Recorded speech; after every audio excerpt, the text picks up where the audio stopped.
A lot of us have been trying to understand how Republicans could have become so dysfunctional, so self-destructive, so downright crazy, getting rid of their leader, getting rid of their next leader, trying to shut down the government, launching unhinged impeachment inquiries.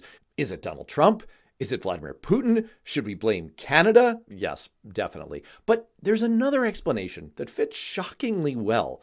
Is it possible that Republicans have been cursed by dark magic? Not a single defense against the dark arts teacher at Hogwarts lasted more than a year in Harry Potter's entire time at the school. We know that the position was cursed by Voldemort to ensure that none of its applicants could hold their post. I know, I'm mostly kidding, but stick with me on this. In this video, let's look at what's actually happened, and by the end, you might really start to wonder.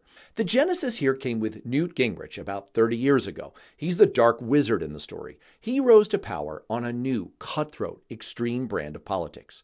In the early 1990s, a relatively unknown congressman from Georgia had grabbed the spotlight by going into attack mode against the Democrats. Newt Gingrich fielded a slate of Republican candidates committed in their conservatism. Newt, just like Voldemort, was something of a dark arts genius. He was the first to realize that being as extreme and bare-knuckled as possible could be politically successful, because the decline of traditional media and the rise of right-wing media meant you didn't have to play to the middle anymore. You just had to keep feeding your base a toxic brew to keep them angry and scared. A new media was consuming American politics, talk radio. Millions of listeners tuned in each day to hear conservative radio host Rush Limbaugh rail against Clinton and his policy proposals. And it worked. But then it quickly came crashing down. He sort of Avada Kedavra'd himself. Gingrich went on a massive ego trip, overreached, shut down the government, impeached President Bill Clinton. When it turned out he was also corrupt on top of everything else, he lost the speaker position. Anytime that you're involved in a situation in which you are laundering large sums of money from charitable contributions, some which were intended for children, into your political empire to benefit yourself, you have got a huge problem. The next House Speaker was Dennis Hastert. He's sort of the Professor Quirrell in the story, a man with two faces, mild-mannered on the surface, total evil behind it. Hastert used to have a chair on the edge of the showers and used to watch the wrestling team take showers all the time. He's in prison now. The man ruling the Republican Party with Hastert in the 2000s was Tom DeLay. He had to resign from Congress because of his connection to a corrupt lobbyist. But that wasn't the total end of his story either. Tom DeLay, once one of the most powerful men on Capitol Hill, has been sentenced to 3 years in prison.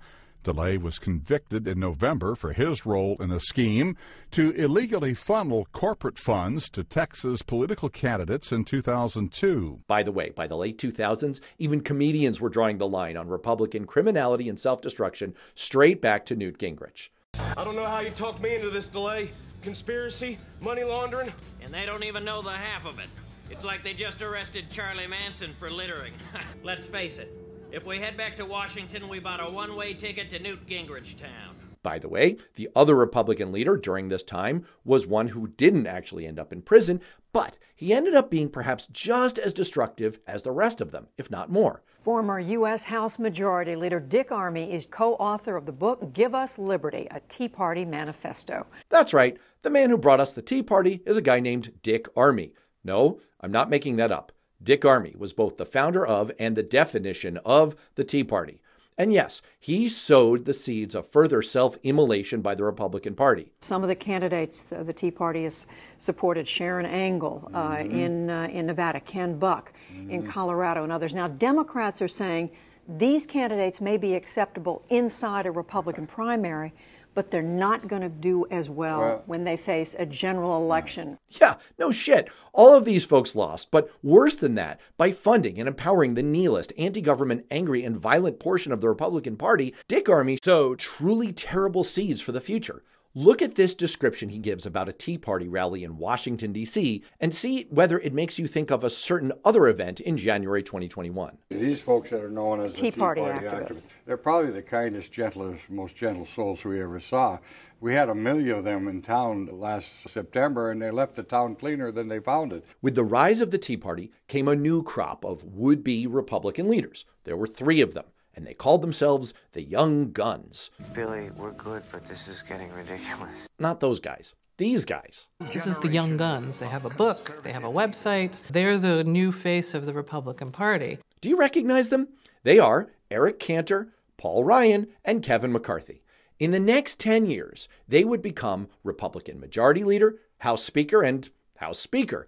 And they all came to disastrous political ends. Eric Cantor was defeated by a Dick Armey, the force that Dick Armey unleashed. Cantor's challenger, David Brat, who is as shocked as everybody else is that he seems to have been successful here. Paul Ryan discovered that his positions on ending Medicare and Social Security were not extreme enough and retired rather than try to continue dealing with President Trump and MAGA Republicans. I am announcing that this year will be my last one as a member of the House. And Kevin McCarthy? Well, we all know what happened to Kevin McCarthy. Kevin McCarthy is now the first Speaker of the House ever to be removed from leadership. 8 members of his own party went after him and ultimately took him down. McCarthy's deputies, like Majority Leader Steve Scalise, are being floated for the job. Hold that thought there on Steve Scalise for a second. I just want to note that I entirely skipped over the Republican who was House Speaker in the middle of the 2010s there, John Boehner.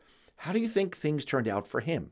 House Speaker John Boehner has now announced plans that he is going to be resigning from Congress and giving up his House seat at the end of next month. Clearly, he is facing enormous challenges getting that 218 majority to pass, even the continued financing of the federal government coming up next week. He has 30 to 40 renegades in his caucus who will vote no on any opportunity in cases where there's a government shutdown afoot, and he can't control them.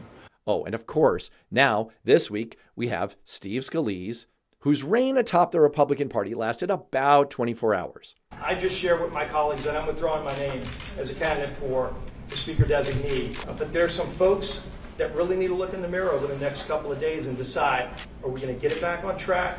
Are they going to try to pursue their own agenda? You can't do both. That was fast.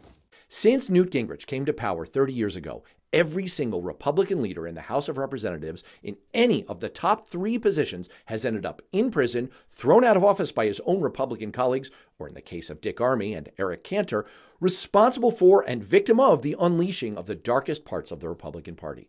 There's only been one exception, by the way, Roy Blunt of Missouri, who just retired and now serves on the board of Southwest Airlines. Bear that in mind when booking your travel. Am I really serious about a dark magic curse on Republican leadership? Not really, but if you believe in karma, if you believe that you reap what you sow, it is clear that Newt Gingrich made a metaphorical deal with the devil, and the Republican Party has continued to double down on it and double down on it, and as they've enabled extremists like the Proud Boys and Oath Keepers, Donald Trump, as they've accepted millions and millions of dollars in support from Russia and Vladimir Putin, all of that is coming back on them with a vengeance, and it's happening faster and faster.